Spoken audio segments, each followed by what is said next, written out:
Hello friends, study with Krishna channel में एक बार आपका फिर स्वागत है। आज की इस क्लास में हम राउंड टेबल कॉन्फ्रेंस पे चर्चा करेंगे, जिसमें हम उसका फर्स्ट सेशन यानी प्रथम गोलमेज सम्मेलन पर बात करेंगे। एक्चुअली जो गोलमेज सम्मेलन है वो एक ही हुआ था, लेकिन वो 3 चरणों में हुआ, इसीलिए उसमें 3 गोलमेज सम्मेलन आपको पढ़ने होते हैं। तो राउंड टेबल कॉन्फ्रेंस क्यों की गई, उसके उद्देश्य क्या थे और कौन कौन सी चीज़ें हुई इसके बाद में, उन सब पे हम डिस्कस करेंगे। उसके पहले आपको थोड़ा सा विज़न क्लियर करना पड़ेगा, थोड़ा सा अपना दृष्टिकोण बहुआयामी बनाने का प्रयास करें। हर एक चैप्टर को पढ़ते वक्त अगर आप मल्टीफेसेटेड आप अप्रोच रखने की कोशिश करेंगे तो ये आपके लिए फ़ायदेमंद होगा। बहुआयामी दृष्टिकोण हर एक घटना पे डेवलप करना होगा, यानी कि कोई भी घटना इतिहास में घटित हो रही है, चाहे वो एक आंदोलन है, चाहे वो अंग्रेज़ों के द्वारा लाई गई कोई नीति है, उसको आपको सभी पहलुओं से समझना होगा। यानी सिर्फ आप इस दृष्टिकोण से ना देखें कि अंग्रेज इस नीति को हमारा शोषण करने के लिए ला रहे थे। आपको दूसरे पहलू पर भी जाना होगा कि अंग्रेज़ों के इस नीति लाने के पीछे में क्या कारण रहे होंगे और कौन सी परिस्थितियां रही थीं। दोनों पहलुओं से आपको विचार करना होगा, तभी आपका एक नज़रिया डेवलप होगा और आप यूपीएससी या स्टेट पीसीएस के जो स्टैंडर्ड क्वेश्चंस पूछे जाते हैं हिस्ट्री से, उनको आंसर कर पाएंगे, एक अच्छा आंसर दे पाएंगे।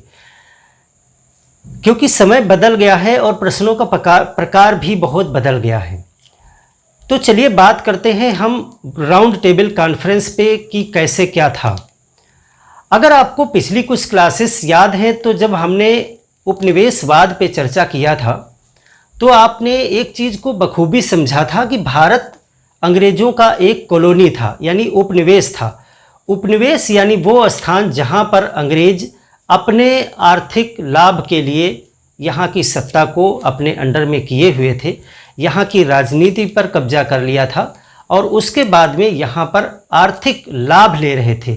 यानी कि यहाँ का जो संसाधन है, चाहे वो किसी भी प्रकार का संसाधन हो, चाहे वो मानव संसाधन हो, चाहे वो यहाँ का प्राकृतिक संसाधन हो, उन सब का दोहन वो अपने हितों के लिए कर रहे थे हमेशा से ही।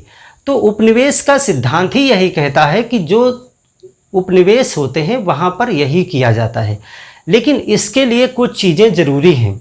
जब आप किसी देश के ऊपर शासन करोगे और सिर्फ अपना लाभ खोजने की इच्छा रखोगे तो एक दिन ऐसा ज़रूर आएगा जब वहाँ की जनता आपके विरोध में खड़ी हो जाएगी और वो आपका विरोध करेगी। ये प्रकृति है, ये नियम है, ऐसा होगा ज़रूर।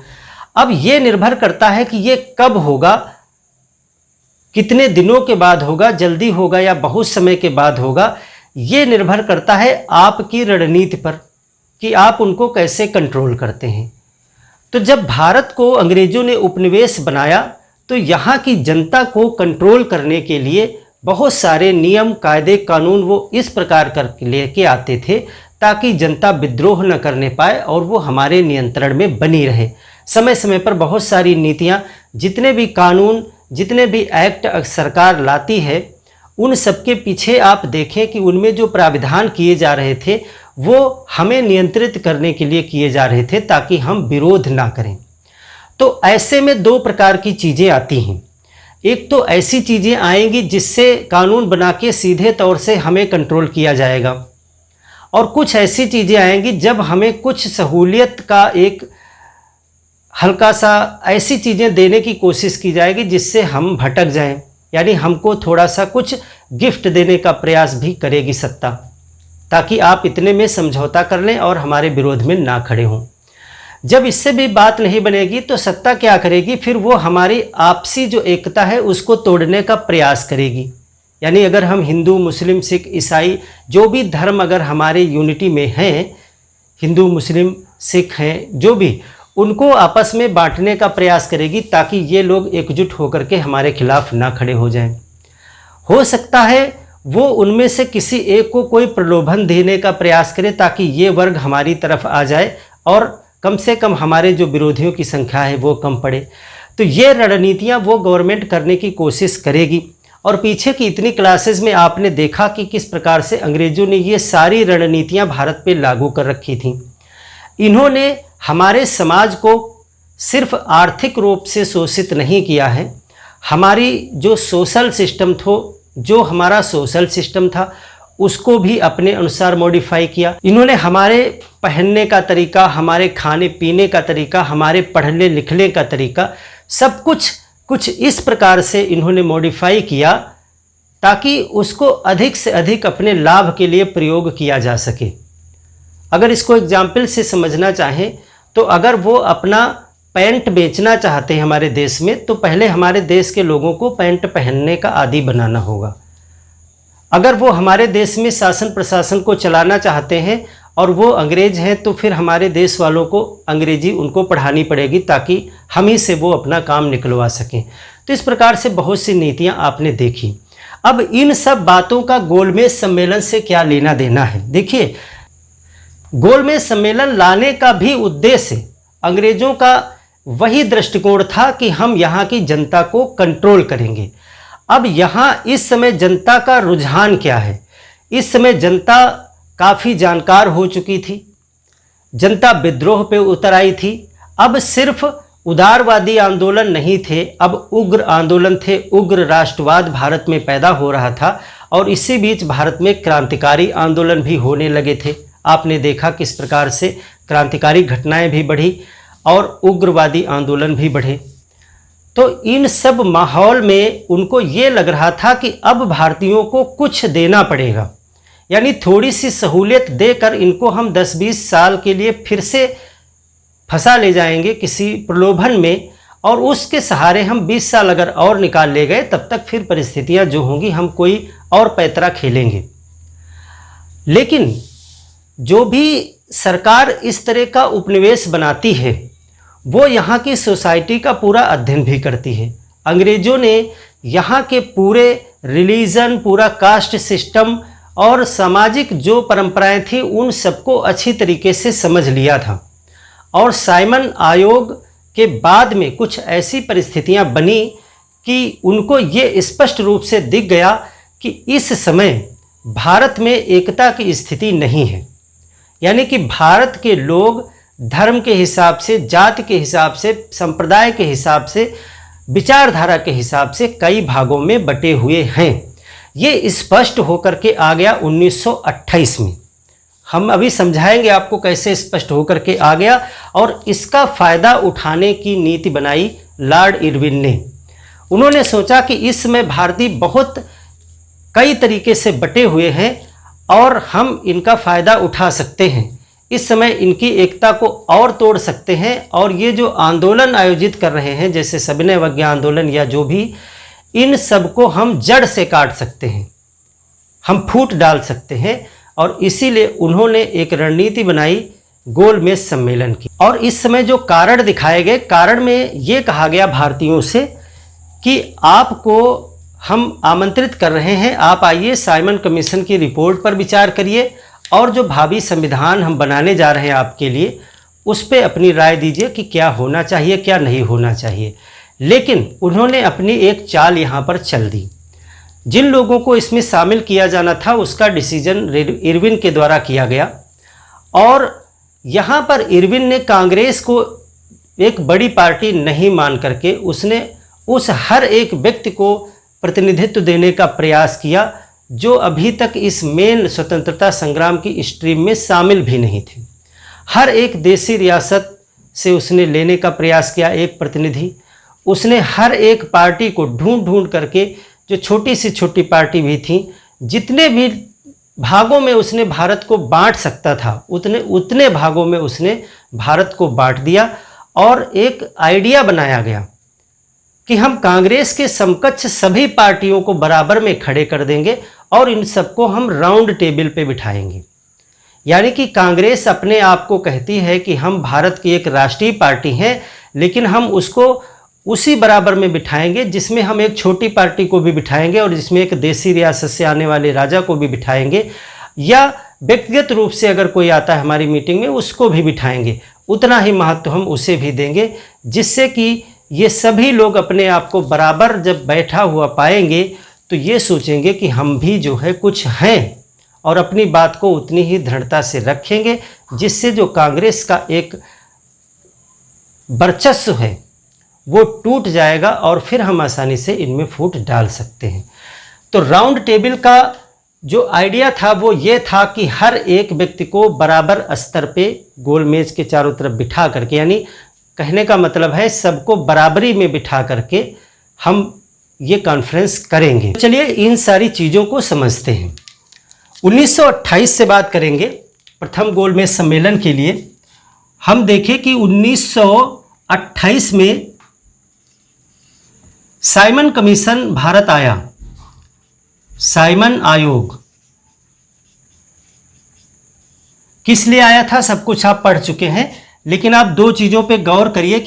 एक तो इसका भारी विरोध हुआ, भारी विरोध हुआ और कुछ मात्रा में इसको समर्थन भी मिला, अल्प समर्थन भारतीयों की तरफ से, क्योंकि इसमें जो है सभी 7 सदस्य अंग्रेज थे, सभी 7 सदस्य अंग्रेज। इसको हम पूरा डिस्कस कर चुके हैं। अब इस भारी विरोध को देखते हुए जो उस समय हमारे भारत सचिव थे लॉर्ड बर्कनहेड, उन्होंने भारतीयों को एक चेतावनी दे डाली। कौन थे? Lord Birkenhead. ये कौन थे? भारत सचिव थे, भारत सचिव। देखिए कहानी को आप समझते रहिएगा, स्टोरी किधर जाने का प्रयास कर रही है और उसके पीछे अभी सारे रीजन आपको निकल के आ जाएंगे। लॉर्ड बर्कनहेड ने एक चुनौती दे दी। चुनौती किस चीज़ की चुनौती दे दी? कि आप जो है सर्वसम्मति से एक विधान बनाएं, सर्वसम्मति से विधान बनाने की चुनौती। तो सरकार उस विधान पे विचार करेगी।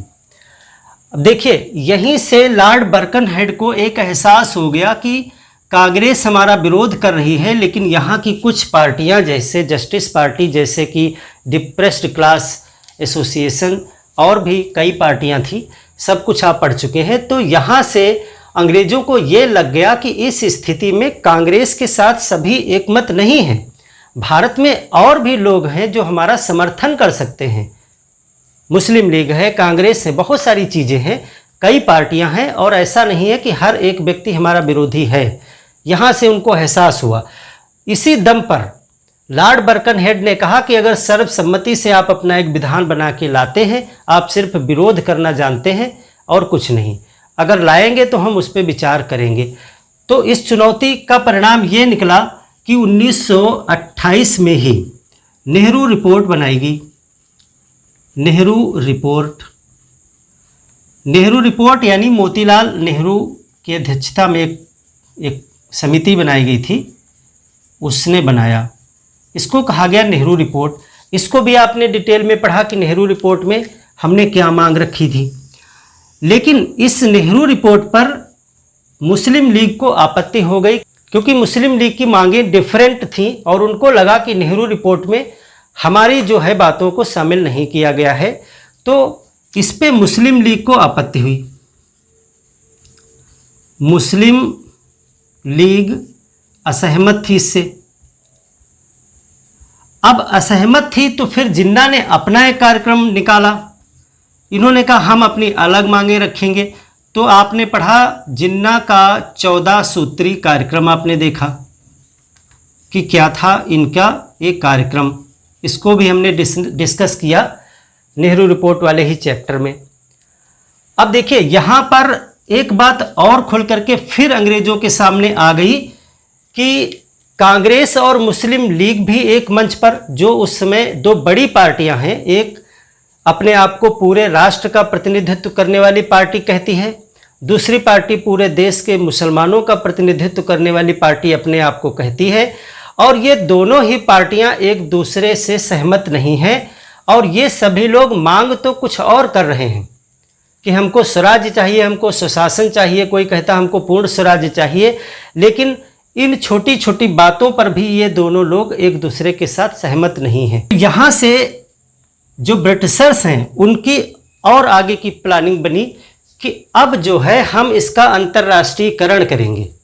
यानी कि आपने देखा कि सविनय अवज्ञा आंदोलन को अंतर्राष्ट्रीय कवरेज मिला था बहुत ज़्यादा, यानी पूरे विश्व में ये बात पहुंची कि ब्रिटिशर्स जो है वो भारतीयों का शोषण इस स्तर तक कर रहे हैं कि नमक जैसी एक मामूली वस्तु जो बहुत ज़रूरी वस्तु है जीवन के लिए, उस पर भी कर लगा रहे हैं। और इसको जोड़ा गया कि ये, और इसको कहा गया ये तानाशाही के लक्षण है, यानी नमक कानून पे भी कर लगा, नमक पर भी कर लगाना, ऐसे नमक कानून बनाना, ये बहुत ज़्यादा सख्त सरकार जो होती है, शोषक सरकार होती है, उसका लक्षण है। और महात्मा गांधी इस चीज़ में कामयाब हुए कि दांडी यात्रा को उन्होंने एक अंतर्राष्ट्रीय स्तर पर ख्याति दिलवाने में कामयाबी हासिल की। उन्होंने कहा था कि हम शक्ति के खिलाफ एक युद्ध करने जा रहे हैं, विश्व की जो सरकारें हैं वो हमारा साथ दें। तो अब अंग्रेज ये चाहते हैं कि गोलमेज सम्मेलन के द्वारा हम ये साबित करेंगे कि भारतीय स्वयं ही एक मत पे नहीं है, हम जो कर रहे हैं वो अच्छे के लिए कर रहे हैं, और भारतीय स्वयं ही आपस में झगड़ते रहते हैं, क्योंकि उनको पता हो गया कि क्या होना है हमारी गोलमेज सम्मेलन में, ये उनको पहले से ही पता हो गया। ये अंग्रेजों की इसके पीछे रणनीति काम कर रही थी और ये सफल भी हुए। भारत का जो ये आपसी मतभेद था इसका अंतर्राष्ट्रीयकरण कर दिया गोलमेज सम्मेलन ने। आपसे क्वेश्चन आ सकता है कि गोलमेज सम्मेलन ने भारतीय पार्टियों के मनमुटाव या आपसी मतभेदों का अंतर्राष्ट्रीयकरण कर दिया था और इसमें ब्रिटिशर्स की जीत हुई थी। भारतीय लोग हार गए इसमें कि आप एक मत पर भी नहीं आ सके। 3 सम्मेलन हुए और कुछ भी भारतीयों ने जैसा सोचा था वैसा नहीं निकल करके आया, और अंग्रेज ये साबित करने में सक्षम हो गए कि हमने आपको 3 बार बुलाया, बराबर बिठाया, आपकी पूरी बात सुनी है, और जो अब हम कहने जा रहे हैं वो तुम्हारी ही मांगे हैं, हम अपने पास से कुछ नहीं देने जा रहे हैं। आप देखेंगे कि द्वितीय गोलमेज सम्मेलन के बाद में सांप्रदायिक निर्णय दिया। रैमजे मैकडोनाल्ड प्रधानमंत्री ब्रिटेन ने, उन्होंने सांप्रदायिक निर्णय दिया और उन्होंने कहा ये हमने कुछ नहीं दिया, जो भी आप लोगों ने राउंड टेबल कॉन्फ्रेंस में मांगा ये उसी का एक परिणाम है। यानी कि करना वो स्वयं ऐसा चाहते थे, लेकिन इल्ज़ाम हमारे ऊपर ही रख दिया कि आपने ही जो जो चीज़ें रखी यहाँ पर वो हमने पूरी कर दी, अब आप किससे शिकायत करने जाएंगे। तो ये पूरी है कहानी, इसको समझेंगे। तो देखिए अब चलिए इस पे हम पूरा बात कर लेते हैं। आशा है कि आपने थीम को पकड़ लिया होगा कि क्या चीज़ें आपको इसमें पॉइंट आउट करनी है, किन चीज़ों पर आपको फोकस करना है। 1928 में साइमन आयोग आया, उसका विरोध हुआ। लॉर्ड बर्कनहेड ने कहा कि आप एक विधान बना के लाइए। नेहरू ने बनाया, नेहरू रिपोर्ट कही गई उसको। मुस्लिम लीग असहमत थी और जिन्ना ने अपना 14 सूत्री कार्यक्रम बनाया, और चूंकि यहाँ पर शर्त टूट गई सर्वसम्मति वाली, इसलिए दोनों ही अस्वीकृत हो गई। इससे क्या हुआ, दोनों रिपोर्ट अस्वीकृत, दोनों ही अस्वीकृत।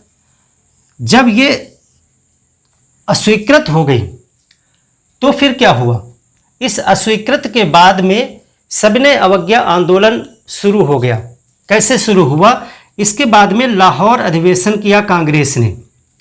लाहौर अधिवेशन, इसको भी आप डिटेल में पढ़ चुके हैं। लाहौर अधिवेशन, यहाँ पर कांग्रेस ने कुछ महत्वपूर्ण डिसीजन लिए जो पीछे नहीं दिखाई पड़ते हैं, यानी रणनीति बिल्कुल बदल गई थी। यहाँ पर आपने 3 खास चीज़ें देखी थी। एक तो पूर्ण स्वराज की इन्होंने मांग कर दी कि हमको पूर्ण स्वराज चाहिए, अब हम इससे कम पर समझौता नहीं करेंगे। और इन्होंने 26 जनवरी को पूर्ण स्वाधीनता दिवस भी घोषित कर दिया, पूर्ण स्वाधीनता दिवस। और तीसरा जो एक निर्णय इन्होंने किया कि अब हम सविनय अवज्ञा आंदोलन चलाएंगे, सविनय अवज्ञा आंदोलन।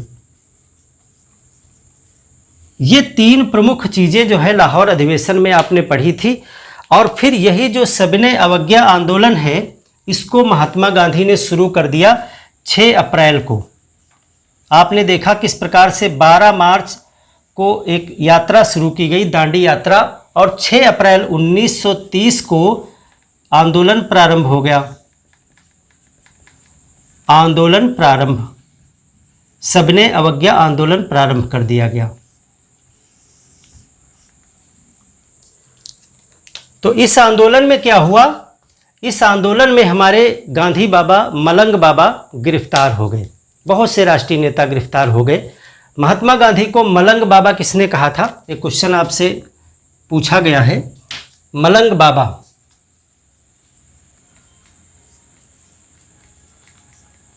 जब आप लाल कुर्ती आंदोलन पढ़ रहे थे तो उत्तर पश्चिम सीमा प्रांत, जहां से खान अब्दुल गफ्फार खान ने नेतृत्व किया था लाल कुर्ती आंदोलन, वहां के कबीलाइयों ने जो कबीले वाले थे, उन्होंने गांधी जी को उसमें मलंग बाबा कह करके वो बुलाते थे। तो ये क्वेश्चन आ सकता है, मलंग बाबा किसने ये उपाधि दी थी? तो चाहे आप खान अब्दुल गफ्फार खान ऑप्शन अगर है तो वो टिक कर सकते हैं, अगर वहाँ पे उत्तर पश्चिम सीमा प्रांत के कबीलाई ऑप्शन है तो वो सही है।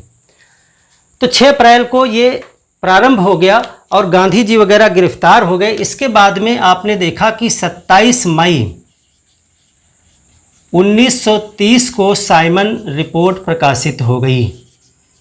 साइमन रिपोर्ट प्रकाशित कर दी गई। ये सभी घटनाएं क्रम से आप याद रखिएगा। साइमन रिपोर्ट प्रकाशित कर दी गई 27 मई 1930 को।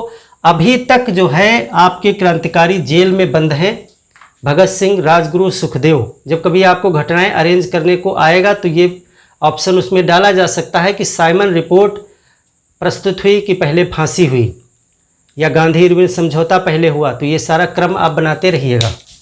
गोलमेज सम्मेलन की तो पूरी बना ही जा चुकी थी साइमन रिपोर्ट पर विचार करने के लिए और भावी संविधान पर अपना जो विचार रखने के लिए गोलमेज सम्मेलन बुलाई गई। तो इसके बाद में हुआ गोलमेज सम्मेलन। गोलमेज सम्मेलन, गोलमेज सम्मेलन क्यों बुलाया गया था? तो इसमें 2-3 चीज़ें थी, जैसे कि एक था साइमन रिपोर्ट पर विचार करना था। देखिए, जब यहाँ पर इन्होंने कहा कि आपकी रिपोर्ट निरस्त, ये भी रिपोर्ट निरस्त है, तो एक ही रिपोर्ट बची, साइमन की रिपोर्ट। तो कहा आप लोग आइए, आप विरोध कर रहे थे कि 7 सदस्य जो हैं वो सभी अंग्रेज हैं, इसीलिए तो आपको आपत्ति थी कि साइमन की बात हम नहीं मानेंगे। तो फिर अब सभी लोग आइए और साइमन की जो रिपोर्ट है उस पर चर्चा कीजिए आकर के, और जो भी आप इसमें चाहते हैं, जैसा कुछ चाहते हैं बताइए। यानी साइमन रिपोर्ट पर विचार करने के लिए ये रखा गया था। और जो भावी संविधान बनाने जा रही थी सरकार, उस पर विचार रखना था आपको। भावी संविधान जो 1935 में आएगा पर विचार कि क्या क्या होना चाहिए, क्या आप चाहते हैं, वो सब आके रखिए। तो गोलमेज सम्मेलन बुलाया गया। अब गोलमेज सम्मेलन जो है वो कहां पर हुआ?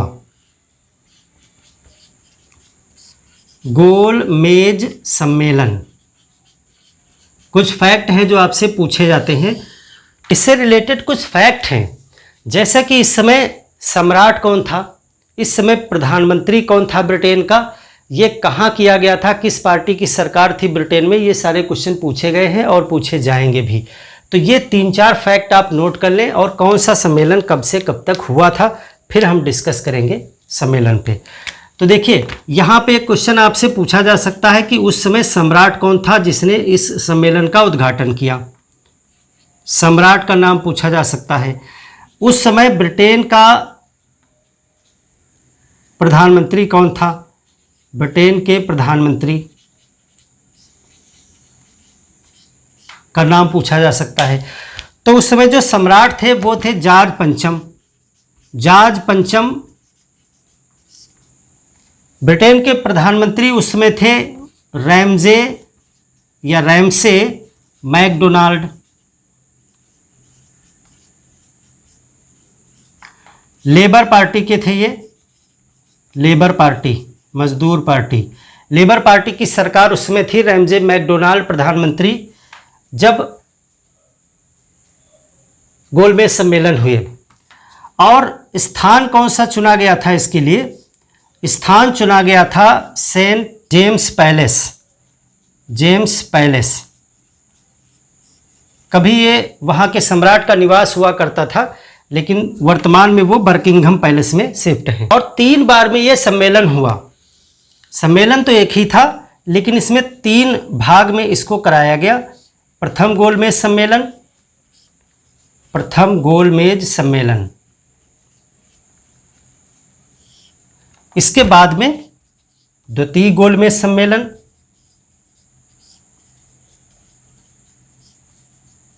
लगातार हुए हैं कुछ कुछ दिनों के अंतराल पे, और इसके बाद में कराया गया तृतीय गोलमेज सम्मेलन।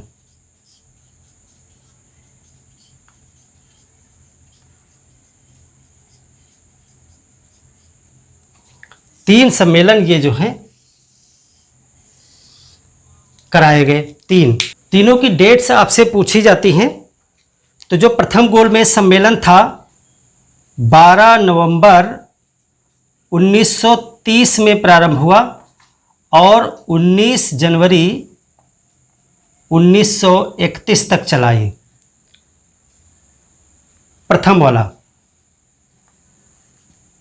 जो द्वितीय गोलमेज सम्मेलन था ये 1931 में हुआ। ये 7 सितंबर 1931 से 2 दिसंबर 1931, यानी कि ये पूरा 1931 में ही समाप्त हो गया। ये जो है 1930 से 1931 तक चला था। और जो तृतीय वाला सम्मेलन है ये 1932 में हुआ।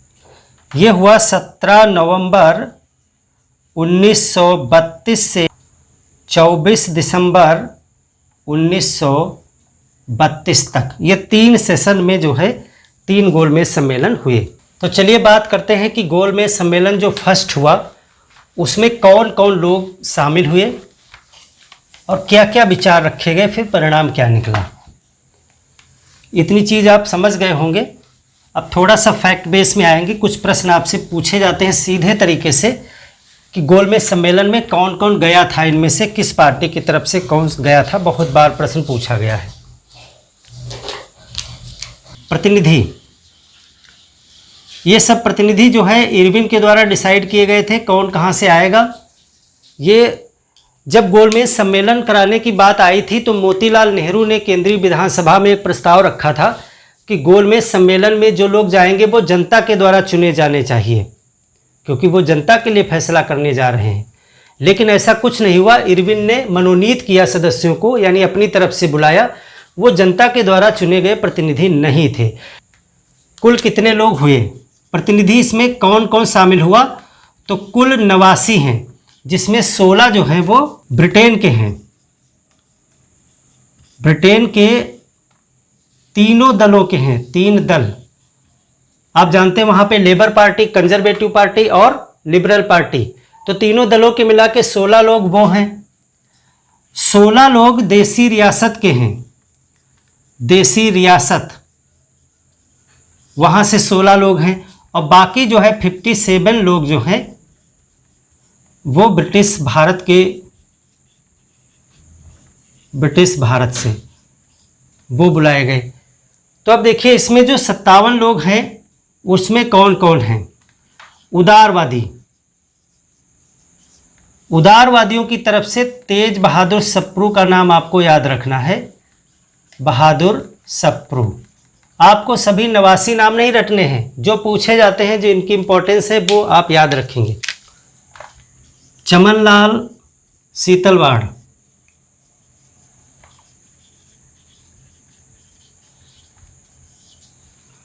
हिंदू महासभा,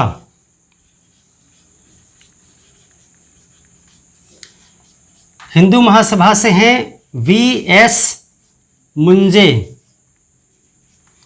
और M.R. जयकर। M.R. जयकर। मुस्लिम लीग,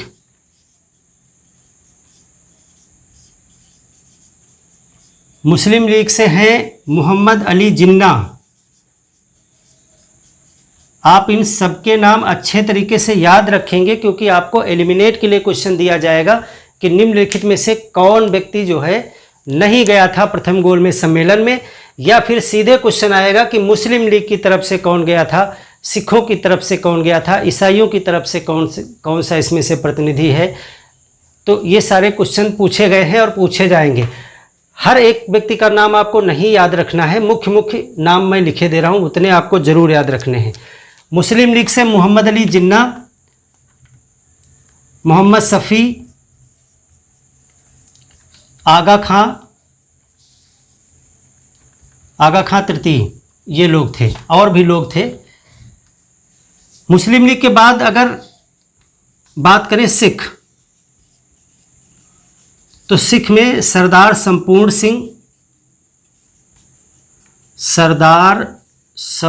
सिंह और सरदार उज्जवल सिंह,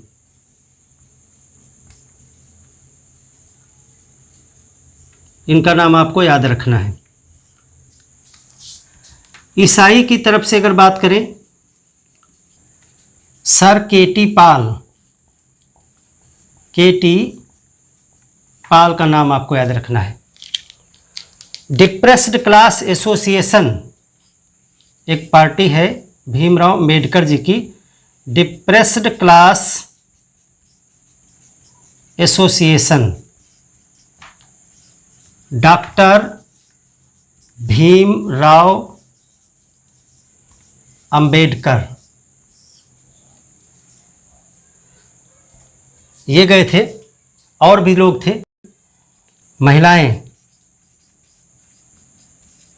महिला संगठन की तरफ से देखिए सरोजनी नायडू वगैरह ने अपना नाम दिया था इसमें, जब पहले ये घोषणा हुई थी। लेकिन आपको पता है सविनय अवज्ञा आंदोलन भी इसी दौरान चालू हो गया। तो सविनय अवज्ञा आंदोलन में कांग्रेस ने गोलमेज सम्मेलन का बहिष्कार किया, इसीलिए प्रथम गोलमेज सम्मेलन में कांग्रेस की तरफ से कोई भी नहीं गया ऑफिशियल तौर से। तो यहाँ पे दो महिलाएं यहाँ पर पहुँची। एक थी बेगम जहां आरा शहनवाज, ये मोहम्मद शफी की लड़की थी और ये मोहम्मद शफी की प्राइवेट सचिव बन करके गई थी, बेगम जहां आरा शहनवाज। और दूसरी थी श्रीमती राधाबाई। दो महिलाएं सिर्फ गई थीं, श्रीमती राधाबाई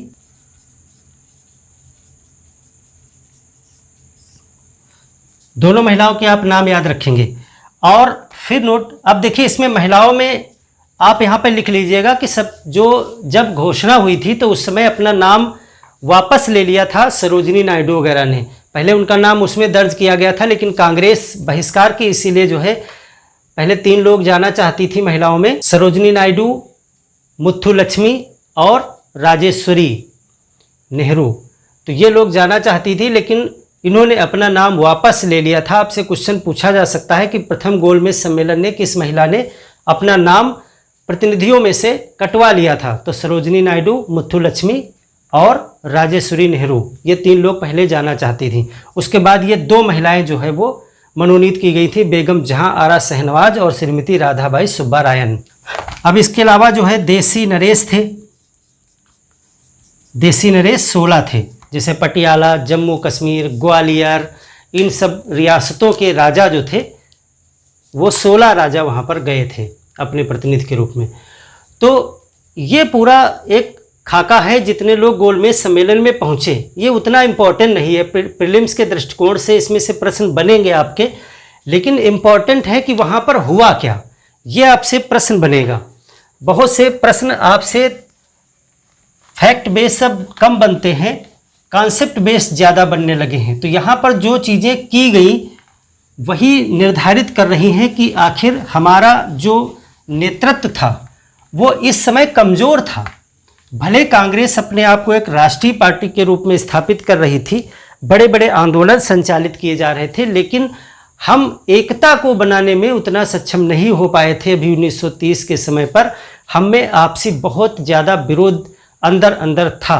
बहुत से लोग जो है अलग अलग विचारधारा से सोचते थे और कांग्रेस इसमें ज़रूर असफल रही थी कि उन सबको एक मंच पे एक धारा में लाने की कोशिश करने में। तो ये दिखाई पड़ जाता है प्रथम गोलमेज सम्मेलन में। और ऐसा होने के पीछे कारण क्या था? कारण ये था कि पहले यहाँ पर एक राय नहीं बनाई गई। एक छोटा सा प्रयास जरूर किया गया होता किया गया भी था। पहले यहाँ पर सभी लोगों को बुला करके एक मीटिंग की गई थी, हिंदू महासभा के और ये BS मुंजे और इन जयकर इत्यादि ने एक मीटिंग की थी कि ऐसा ऐसा ऐसा किया जाए, सब लोग मिल करके एक रणनीति बना ली जाए ताकि वहाँ पर हम कौन सी बात रखेंगे उसमें वैचारिक मतभेद न उत्पन्न होने पाए, जैसा कि अभी नेहरू रिपोर्ट और जिन्ना कार्यक्रम में हुआ और हम लोग एक सहमति से अपनी बात नहीं कह पाए।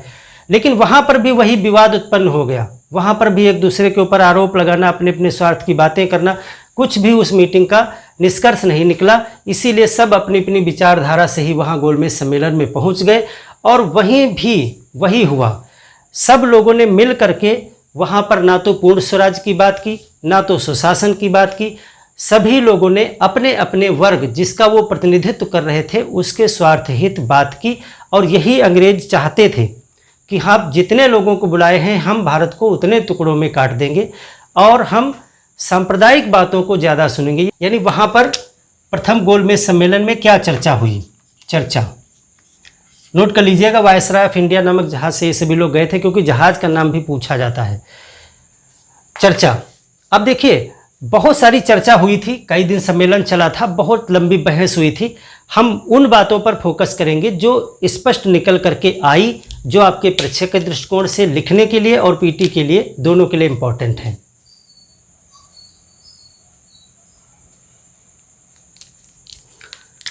देखिए यहाँ पर एक चीज जो निकल करके आई वो आई अखिल भारतीय संघ।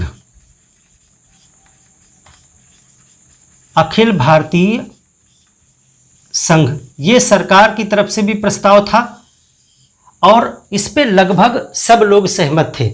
यानी कि भारत में जो शासन व्यवस्था लाई जाएगी वो किस प्रकार की होगी, संघीय शासन। देखिए इन चीज़ों को आप क्लियर रखिएगा। प्रश्न पूछा जाता है कि प्रथम गोलमेज सम्मेलन में भारत में किस प्रकार के शासन की बात कही गई थी बनाने की, तो संघीय शासन की बात कही गई थी। फिर इस संघीय शासन में कौन कौन शामिल होगा, तो इसमें कहा गया था कि इसमें जो है ब्रिटिश भारत शामिल होगा, पूरा ब्रिटिश भारत और देसी रियासत। तभी तो सबको बुलाया है ना, देसी रियासत को भी बुलाया है, ब्रिटिश भारत को भी बुलाया है। तो कहा इस संघीय शासन में दोनों होंगे, इसमें प्रांत होंगे, ब्रिटिश भारत के सभी प्रांत होंगे और देसी रियासतें भी होंगी और ये सभी मिलकर के भारत एक अखिल भारतीय संघ बनेगा। ठीक है, संघ का प्रस्ताव रखा गया। तेज बहादुर सप्रू ने भी समर्थन किया और अन्य लोगों ने भी समर्थन किया, डॉक्टर अंबेडकर ने भी समर्थन किया। जो भी लोग गए थे, चाहे वो हिंदू महासभा के हों चाहे वो मुस्लिम लीग के हों, इस पे सभी राजी थे कि ठीक है अखिल भारतीय संघ बनेगा। और अखिल भारतीय संघ में देसी रियासतों ने एक बात रखी, यानी राजाओं ने एक बात रखी जो आगे थोड़ा विवादास्पद हो गई। अब यहाँ पर देसी रियासत क्या चाहते थे, देसी रियासत में कई राजा थे, उसको हम देसी रियासत नाम से बताने की कोशिश करेंगे आपको। इन राजाओं ने कहा कि जब ये संघ बनेगा तो इसमें जो केंद्र होगा, यानी कि केंद्र में 2 सदन है जो आपने देखा, तो इन्होंने कहा कि जो उच्च सदन होगा, उच्च सदन में 1/2 देसी रियासत से सीटें होंगी, यानी कि आधा हमको चाहिए। और निम्न सदन जो होगा वहां भी जो है एक अच्छा, ये वहां डिसाइड नहीं किया, अच्छा प्रतिनिधित्व चाहिए हमको। अब देखिए यहीं पे गड़बड़ हो गया, गड़बड़ ये हो गया, अब 1/2 सीटें मांग रहे हैं देसी रियासत वाले, कह रहे संघ बनेगा ठीक है, आधी सीटें हमारी होंगी, देसी राजाओं की होंगी, क्योंकि हम स्टेट भी तो बहुत ज़्यादा हैं, 500 प्लस स्टेट भी हैं। तो ये एक बात हो गई जिस पे अब असहमति होने लगी और इस पे विरोध होने लगा। यहाँ पर मुस्लिम लीग ने कहा, यानी मोहम्मद अली जिन्ना ने, मोहम्मद अली जिन्ना और या कह लें आप मुस्लिम लीग, इन्होंने कहा ये सब तो किनारे हैं, हमारा जो 14 सूत्री कार्यक्रम है उस पे पहले अवलोकन करिए, यानी हमारी वही मांगे हैं जो पहले थीं। इन्होंने अपना 14 सूत्री कार्यक्रम प्रस्तुत कर दिया।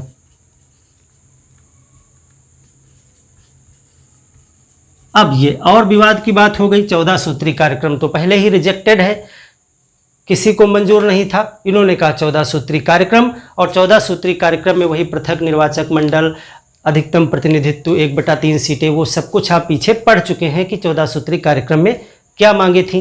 वो मोहम्मद अली जिन्ना ने वहाँ पर प्रस्तुत की कि हमारा ये प्रोफार्मा जो है वो आप अप्लाई करिए अपने संविधान में। अब जब सभी लोग अपना अपना जो है अलग अलग रखने लगे तो सरकार प्रसन्न हो गई। सरकार ने कहा ये तो बहुत अच्छा हो रहा है, क्योंकि हम तो डर रहे थे। सरकार तो पहले सोच रही थी कि पता नहीं ये लोग कौन सी रणनीति बनाकर लाएंगे, अंतर्राष्ट्रीय स्तर पे हम ये सब करने जा रहे हैं, पता नहीं कौन सा क्या होगा, पूर्ण स्वराज, ये सब चीज़ें मांगे चल रही हैं इंडिया में। ऐसे हलचल के दौर में किन चीज़ों का सामना हमें करना पड़ेगा। तो उसने कहा ये तो बहुत सरल चीज़ें आ गई, ये तो हम भारत में करते आ रहे हैं, यही तो चल रहा था कि आपको हम पृथक निर्वाचन मंडल दे देंगे, आपको ये आरक्षण दे देंगे, आपको ये दे देंगे। यानी कि थोड़ा थोड़ा सबको चूरन दे करके वो भारत को तो पहले से ही कंट्रोल कर रहे थे। इन्होंने कहा अरे वाह, ये तो सब वो लोग मांग भी रहे हैं, तो ये तो और अच्छा हो गया। अब यहाँ पर देखिए, पूर्ण स्वशासन वगैरह जो लक्ष्य निर्धारित किए गए थे इंडिया में, वो कोई बात यहाँ पर नहीं हो रही है। अच्छा, डिप्रेस्ड क्लास, डिप्रेस्ड क्लास से कौन गए थे? डॉक्टर अंबेडकर।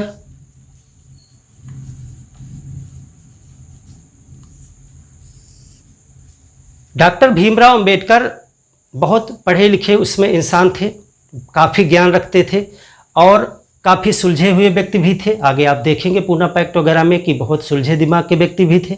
वो संवैधानिक तरीके से, विधिक तरीके से अपने हकों की मांग रखते थे। तो डॉक्टर अंबेडकर जब वहाँ गए थे तो एक और ख़ास चीज़ है, यहाँ पर 9 उप समितियाँ बनाई गई थी। गोलमेज सम्मेलन में 9 उप समितियाँ बनाई गई थी। 9 उप समितियाँ विचार करने के लिए, यानी अलग अलग, जैसे कि महिलाओं के लिए अलग समिति या संघीय उप समिति के लिए अलग बनेगी एक समिति, यानी अलग अलग टॉपिक पे विचार करने के लिए 9 उप समितियाँ वहाँ पर बनाई गई थी, जिसमें केवल एक जो संघीय उप समिति थी, संघीय उप समिति को छोड़कर 8 में डॉक्टर अंबेडकर सदस्य थे। हर एक समिति में, चूंकि ये योग्य थे, पढ़े लिखे थे, काफ़ी इनको कानून का भी ज्ञान था, तो इसलिए वहाँ भी जो है जो लोग थे वो समिति में, हर एक समिति में इनको सदस्य बनाया था, सिर्फ एक समिति में नहीं थे। क्वेश्चन आपसे पूछा जा सकता है, डॉक्टर अंबेडकर प्रथम गोलमेज सम्मेलन में किस समिति में नहीं थे? तो संघीय समिति में, संघीय उप समिति में नहीं थे, बाकी 8 में थे। अब 2 प्रमुख मांगे थी डॉक्टर अंबेडकर की। देखिए, इन सब में तो चल रहा है, लेकिन 2 अलग कौन सी मांगे थी, डिफरेंट। एक तो जो सैनिक उप समिति थी उसमें इन्होंने क्या मांग रखी? सैनिक उप समिति, समिति का आपको नाम याद करने की जरूरत नहीं, सिर्फ समझाने के दृष्टिकोण से आपसे बता रहा हूँ कि इस तरह की उप समितियाँ थीं। सैनिक मामलों की उप समिति, अल्पसंख्यक मामलों की उप समिति। तो जो सैनिक उप समिति थी वहाँ पर इन्होंने मांग रखी कि सेना में जो दलित हैं, अब देखिए यहाँ पर आपको कुछ बताना हम चाहेंगे। एक शब्द आप दलित पढ़ते हैं, एक वंचित है, ठीक है। इसी तरह आप डिप्रेस्ड, सप्रेस्ड और अस्पृश्य, ये बहुत सारे तमाम अलग अलग किताबों में आपको अलग अलग शब्द मिलेंगे कि अंबेडकर जी दलितों के लिए लड़ रहे थे। एक शब्द आगे आपको एक हरिजन भी मिलेगा। लेकिन इन सब शब्दों की जगह पर वर्तमान में संविधान में जो शब्द प्रयोग है वो है अनुसूचित जाति, यानी वो शब्द ही आप प्रयोग अगर करें तो और बेहतर है। तो सेना में इन्होंने कहा कि अनुसूचित जाति,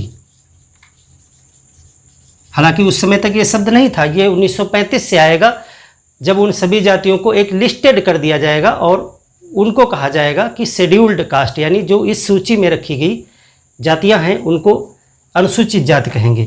तो इन्होंने सैनिक उप समिति में अपना एक वक्तव्य दिया कि सेना में अनुसूचित जाति की भर्ती की जाए, ये मुद्दा उठाया इन्होंने। ये जब वहाँ गए थे तो इन्होंने जो सेना के उस समय प्रमुख थे, भारतीय सेना के प्रमुख नए बने थे, नए पोस्टेड हुए थे, उनसे भी इन्होंने मुलाकात की थी और इस बात पे चर्चा की थी कि जो भारतीयों में हमारी जो डिप्रेस्ड क्लास है उसको सेना में नहीं भर्ती किया जा रहा है, इस पे कैसे क्या होना चाहिए, तो इस मुद्दे को उन्होंने उठाया। दूसरा मुद्दा इन्होंने जो है अल्पसंख्यक उपसमिति में उठाया। तो एक तो इनका ये मुद्दा हो गया, उपसमिति का नाम लिखने की ज़रूरत नहीं है आपको, ये सेना में उठाया। और दूसरा इन्होंने कहा कि जो अनुसूचित जाति हैं उनके लिए क्या चाहिए, पृथक निर्वाचन, पृथक निर्वाचन की इन्होंने मांग की। जैसे कि मुस्लिम को प्राप्त है वैसे ही अनुसूचित जाति के व्यक्तियों को लिए भी पृथक निर्वाचन की मांग इन्होंने की। अब एक चीज़ यहाँ पर अच्छे से समझ लें आप, पृथक निर्वाचन और आरक्षण में अंतर है यहाँ पर।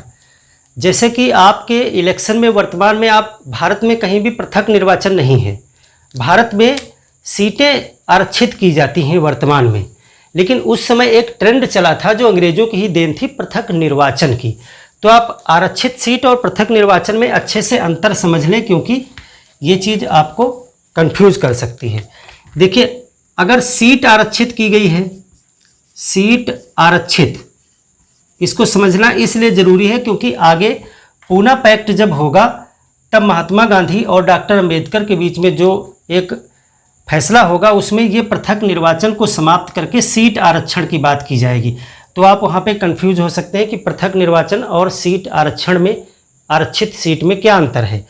तो देखिए, जब सीट आरक्षित होती है, मान लेते हैं किसी के लिए सीट आरक्षित है, चलो हम अनुसूचित जाति के लिए ही मान लेते हैं कि एक सीट अगर अनुसूचित जाति के लिए आरक्षित है तो उसमें उम्मीदवार दो लोग होते हैं, उम्मीदवार होता है और एक होता है मतदाता।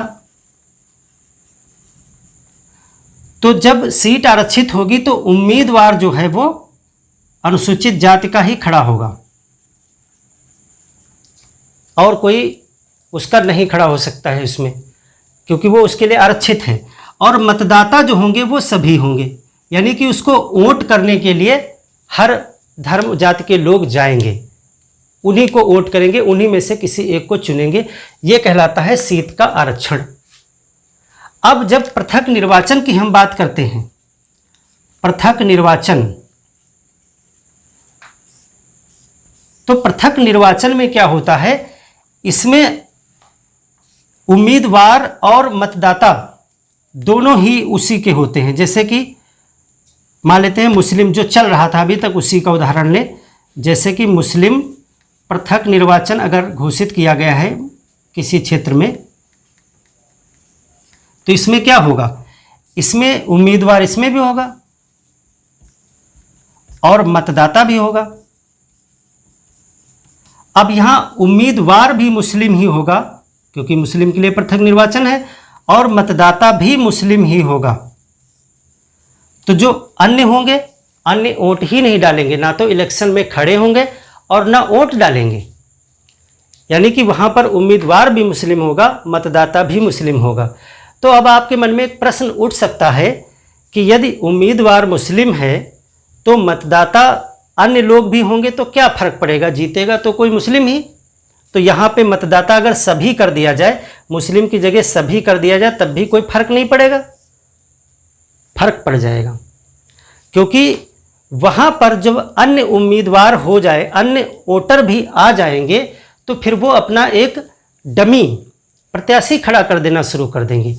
मान लेते हैं कि उम्मीदवार में एक एक्स पर्सन है, वो खड़ा होता है, जिसको मुस्लिम पसंद करते हैं, मुस्लिम हित की बात वो करता है, मुस्लिम के पक्ष की बात करता है, तो मुस्लिम उसको वोट देंगे।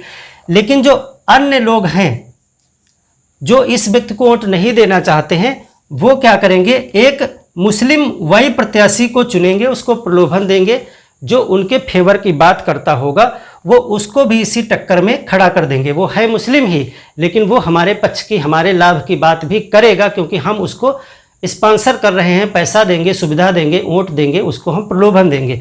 अब हम लोग मिलके इसको वोट कर देंगे, यानी अन्य लोग मिलके इसको वोट कर दिए, ये प्रत्याशी जीत जाएगा अगर इसमें हम सब लोग एक साथ लग गए, और इधर हम लोग कम लोग लगे तो ये प्रत्याशी हार जाएगा। तो इलेक्शन को प्रभावित ना करें, इसीलिए वहाँ पर वोटर भी काट दिए गए। ये होता है पृथक निर्वाचन का मतलब कि उम्मीदवार और मतदाता वो उसी के होंगे जिसके लिए वो सीट रिजर्व की जाएगी। और ये तो दोनों में अंतर आप समझ गए। तो यहाँ पर जो है पृथक निर्वाचन की मांग की थी डॉक्टर अंबेडकर ने, और बाद में इनको जो है आरक्षित सीट पर राजी करेंगे जब पूना पैक्ट होगा। अब जाहिर सी बात है, इसका विरोध किसने किया? इसका विरोध सबसे ज़्यादा अन्य हिंदुओं ने किया। डिप्रेस्ड क्लास भी हिंदू में ही आता है, तो जो अन्य हिंदू थे उन्होंने इस बात का विरोध किया अंबेडकर जी की कि आप जो है वो अनुसूचित जाति को हिंदू से अलग कर रहे हैं, इनको जो है एक ही में इनका इलेक्शन होना चाहिए, आप अलग इलेक्शन की मांग करके इनको पृथक कर रहे हैं हिंदू से। तो ये आरोप लगता है। तो यहाँ पर क्या होता है, इस प्रकार से बहस शुरू हो गई और आपस में सबकी आपस में बिगड़ गई, और मुस्लिम लीग मोहम्मद अली जिन्ना ने और सख्ती से अपना जो है दृढ़ बना लिया निश्चय, क्योंकि कहा कि जब ये लोग भी आपस में टूट गए हैं और हम भी वही चीज़ मांग रहे हैं, वो भी वही चीज़ मांग रहे हैं, तो फिर हम लोग अलग अलग बने रहते हैं अपनी अपनी मांगों पर। कुछ मांगों पर सहमति भी बनी थी, जैसे कि वयस्क मताधिकार पर सब जो है सहमत थे, वयस्क मताधिकार दिया जाए। जैसे कि आप पीछे पढ़े थे कि सबको वोट देने का अधिकार नहीं है, भले वो वयस्क हैं, उसमें संपत्ति वाला एक क्लाज लगा हुआ था कि जिसके पास इतना पैसा, इतने लगान देने की क्षमता हो, पीछे आप पढ़िएगा। तो वयस्क मताधिकार पर सब सहमति थे, ये बात उठाई गई। और यहाँ पर महिलाओं के लिए भी बात की गई, महिलाओं के लिए आरक्षण की बात की गई, महिलाओं के लिए आरक्षण की बात की गई। हालांकि सेकेंड गोलमेज सम्मेलन में महिलाएं प्रतिनिधि आरक्षण को स्वयं ही त्याग देंगी, कहेंगी हमको कॉमन इलेक्शन ही चाहिए, आरक्षण नहीं चाहिए। तो यहाँ पर बात की गई, शुरुआत में उठाई गई ये बात। तो ये कुछ प्रमुख बातें हैं। अब एक विशेष बात, जब इन चीज़ों को पढ़ते हैं तो हम डॉक्टर भीमराव अंबेडकर को पढ़ते हैं, हम महात्मा गांधी को पढ़ते हैं, हम सरदार पटेल को पढ़ते हैं, हम शहीद भगत सिंह को पढ़ते हैं, फिर हम में से ही तमाम लोग इन महान नेताओं पर राजनीति शुरू कर देते हैं कि इन्होंने गलत किया, डॉक्टर अंबेडकर ने ये गलत किया, महात्मा गांधी ने ये बहुत गलत किया, भगत सिंह ने ये नहीं किया, वो नहीं किया, या पटेल जी ने ये नहीं किया, वो नहीं किया। तो एक चीज़ बिल्कुल आप स्पष्ट जान लिए कि आप अभी इस देश के लिए इन नेताओं को जिनके ऊपर हम राजनीति शुरू करते हैं, इन्होंने अपने जीवन का जितना भाग इस देश के लिए समर्पित कर दिया, जो कुछ कर दिया, उसका एक अंश मात्र भी हम लोग नहीं कर पाए हैं अभी तक अपने देश के लिए। तो हम लोगों को इन पर राजनीति नहीं करनी चाहिए, हमको एग्ज़ाम के दृष्टिकोण से पढ़ना चाहिए और देखना चाहिए कि इन्होंने क्या पॉजिटिव किया है समाज के लिए, वो चीज़ें हमें ग्राह्य करनी चाहिए। हर एक व्यक्ति में इंसान होने के नाते कुछ उसकी व्यक्तिगत कमियां भी हो सकती हैं, अगर आप उन्हें ढूंढने बैठ जाओगे तो फिर आप ईमानदारी से ना तो देश के लिए कुछ कर पाओगे और ना अपने समाज के लिए और ना ही अपने लिए कर पाओगे, फिर आप इन्हीं चीज़ में पड़े रहोगे। और आप स्टूडेंट्स हैं, स्टूडेंट्स का काम क्या है, अगर इन सब चीज़ को पढ़ करके आप देश की सेवा में जाना चाहते हैं तो आपको बैलेंस करना आना चाहिए। जिस जॉब की आप तैयारी कर रहे हैं उसका काम ही है हर एक समाज, हर एक धर्म, हर एक व्यक्ति के बीच में एक संतुलन स्थापित करने का काम। और अगर आप अपने स्वतंत्रता संग्राम में जो सेनानी थे, जो नेता थे, जो हमारे देश के लिए समर्पित किए, उनमें ही सामंजस्य नहीं कर पा रहे हैं विचारधारा में, उसी में आप राजनीति करने में लग जाएंगे तो फिर आप आगे कुछ नहीं कर पाएंगे। अगर आपको ये सब करने की इच्छा है कि हम महात्मा गांधी, डॉक्टर अंबेडकर, भगत सिंह, सरदार पटेल, मोहम्मद अली जिन्ना, इन पर सब पर राजनीति करें, हम एक क्रांति लाएंगे, एक परिवर्तन लाएंगे, इन्होंने गलत किया, उन्होंने सही किया, तो फिर आप पढ़ाई क्यों कर रहे हैं? फिर तो आप राजनीति में उतरिए और इलेक्शन लड़िए। ये तो वहाँ का काम है ना, यहाँ पर जो करना है उस चीज़ पे आप फोकस रखेंगे। तो ये मेन पॉइंट है, इसमें आप कहीं भी ये निकालने की कोशिश ना करते दिखाई पड़े कि किसने क्या गलत किया, किसने क्या सही किया। आपको एक संतुलन का मार्ग रखना है इतिहास में। जिस दृष्टिकोण से क्वेश्चन पूछा जाएगा उसी दृष्टिकोण से उसका जवाब आपको निकाल करके देना है। इस चीज़ पे हमेशा फोकस रखिएगा। कभी भी इस परीक्षा में कभी भी आपका व्यक्तिगत जो एक सोच होती है वो निकल करके नहीं आनी चाहिए। आपकी वो सोच निकल कर आनी चाहिए जो सिविल सर्विसेज को चाहिए, वो सोच होनी चाहिए आपकी। वही सोच व्यक्तिगत सोच बना लीजिए। तो अखिल भारतीय संघ बनने पर सब लोग जो है राजी थे। अब इन सब चीज़ों की वजह से क्या हुआ, सहमति में विवाद हो गया, सहमति नहीं बन पाई, विवाद की स्थिति बनी रही और इन सब वजहों से क्या हुआ, ये जो सम्मेलन है वो असफल हो गया। सम्मेलन समाप्त और परिणाम क्या था इसका, परिणाम असफल, यानी सब स्थगित कर दिया गया कि आगे सेकंड में इस पे विचार करेंगे।